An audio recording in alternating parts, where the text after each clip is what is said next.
morning, everyone. It's Robert from On My Turntable. Hopefully a great morning this morning. It is a Saturday morning. As always, a coffee kind of morning. Cheers, everyone. Hope everyone's doing well. Here today to talk about one of my favorite bands ever, Supertramp. I saw them way back in Ottawa, and they were amazing. English rock band formed in London in 1969 by Roger Hodgson on vocals, keyboards, and guitars, and Rick Davies on vocals and keyboards.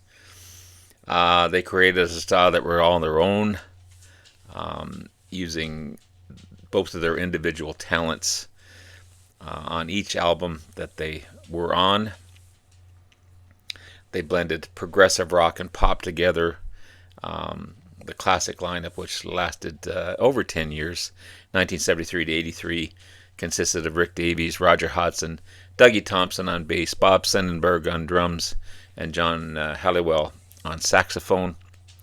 That lineup would change over time, but Rick Davies was the only consistent member throughout the career of Supertramp. Rick Davies and Roger Hodgson had two completely different backgrounds and musical styles that they loved. Rick Davies was a working class dude. He was into blues and jazz, and Roger Hodgson went from English private schools right into music, and he was more pop oriented. They kind of wrote apart. They didn't write together, but somehow it just blended well together. Their music, I don't know, it was magic. That their music, despite them not writing together, they kind of knew what each other wanted, and it just gelled on the album, on each album that they put out. They created some amazing music. Their styles, even though they were different, it helped the flow of each album, as I said. They released 11 studio albums between 1970 and 2002. I don't have their debut album, self-titled Supertramp, 1970 release. Richard Palmer was the guitarist at the time, and he wrote all the lyrics for the album. Rick Davies and Roger Hodgson wrote the music, but Palmer would leave after this album. Then they came out with, I have to cover it up for YouTube purposes here. I'll just use my thumbs. They come out with indelibly stamped. I won't show you that. The 1971 release, more straight ahead rock and roll on this one. But between the two, both albums didn't do that well. The cover was a tattooed torso and arms of a topless woman. It was banned in Australia. The cover was. It came, and most other countries, it came in a brown paper sleeve. It was a kind of a survival album. They put this album together to satisfy their manager, because their first album didn't do all that great. So it's a decent album. I really like it. I really, really do. It's completely different sounding than their other stuff. But then they came out with this opus of an album, and it's hard to believe it's only their third album, Crime of the Century. This is I don't know whether just something hit and then magic appeared from their first two albums, but this was a commercial breakthrough, and it was my introduction to the band as well when I first got this one. I've played this one over and over and over again, not this particular copy, but it was a commercial breakthrough in pretty much every country it was released in, especially in the UK, Canada, and Germany, where it would hit top 5. You got Bloody Well Right, which really was the only single release, but School was another popular hit on FM radio. Bloody Well Right was just a masterpiece for sure. And first to feature Bob Siebenberg on the album.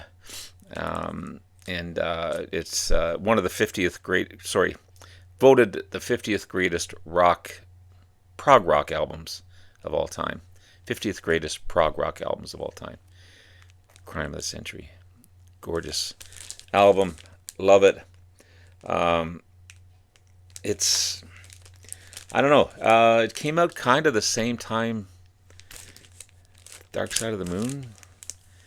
And I find it just as the blend of the songs, the mixture of the songs, the how it flows. It was just a masterpiece for sure. Their follow-up album is just as good to me. Crisis, What Crisis? The fourth album by the band, 1975 release. The first album to be recorded in the U.S. They had pressure to deliver as great an album as Crime of the Century. They did a decent job. You got Sister Moonshine, Another Man's Woman, Lady, Just a Normal Day, Two of Us. Some great tracks on this one, for sure.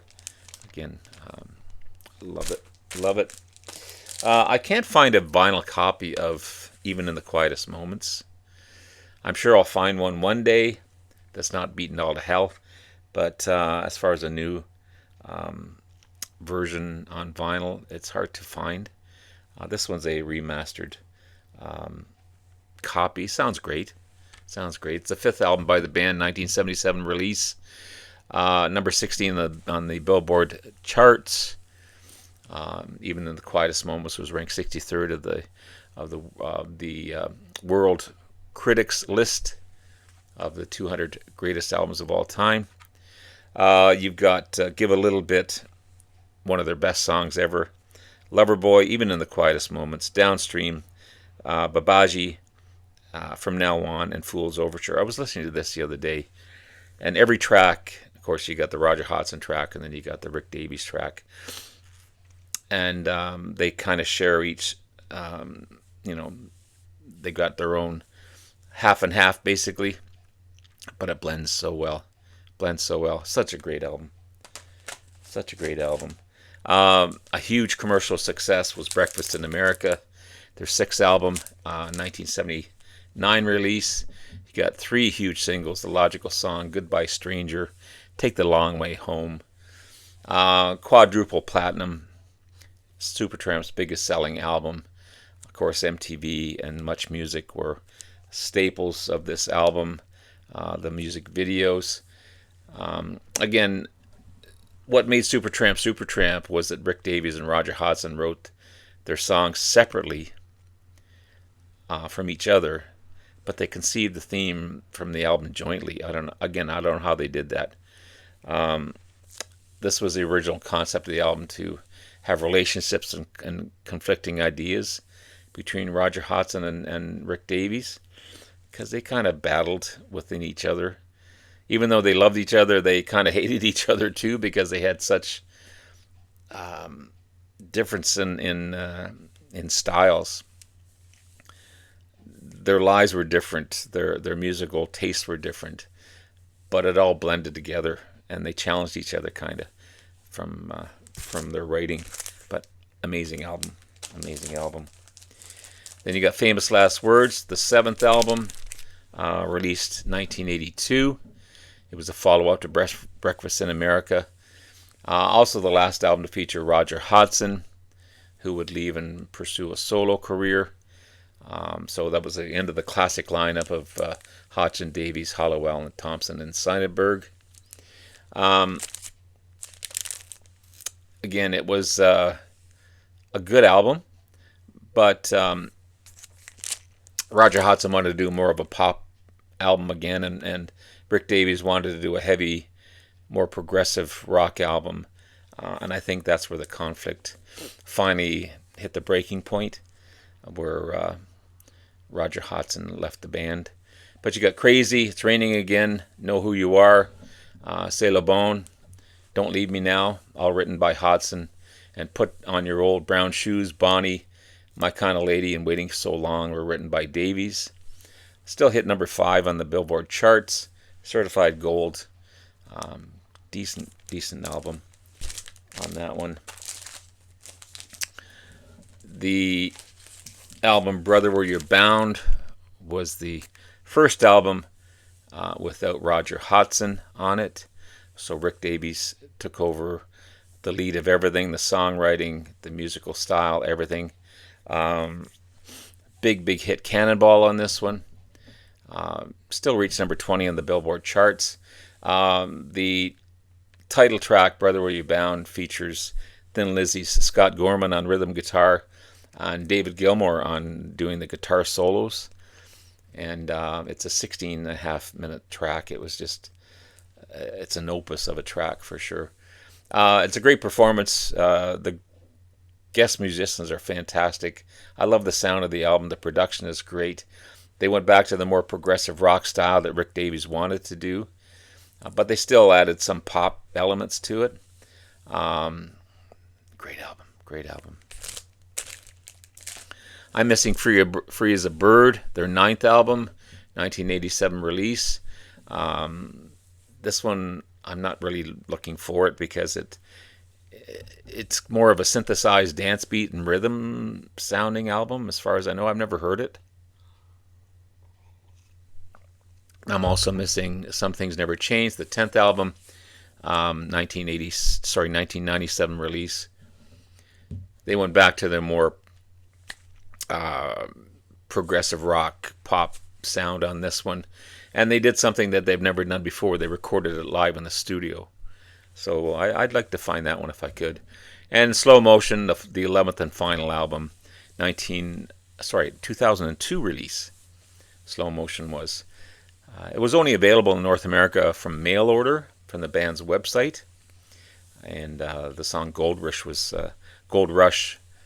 written in 1970 by Richard Palmer James. So they used that as an opening track on a lot of their live shows before Crime of the Century. It's a long album, apparently, over 15 minutes long, so be interesting to find those. I've never seen those in the wild, but who knows.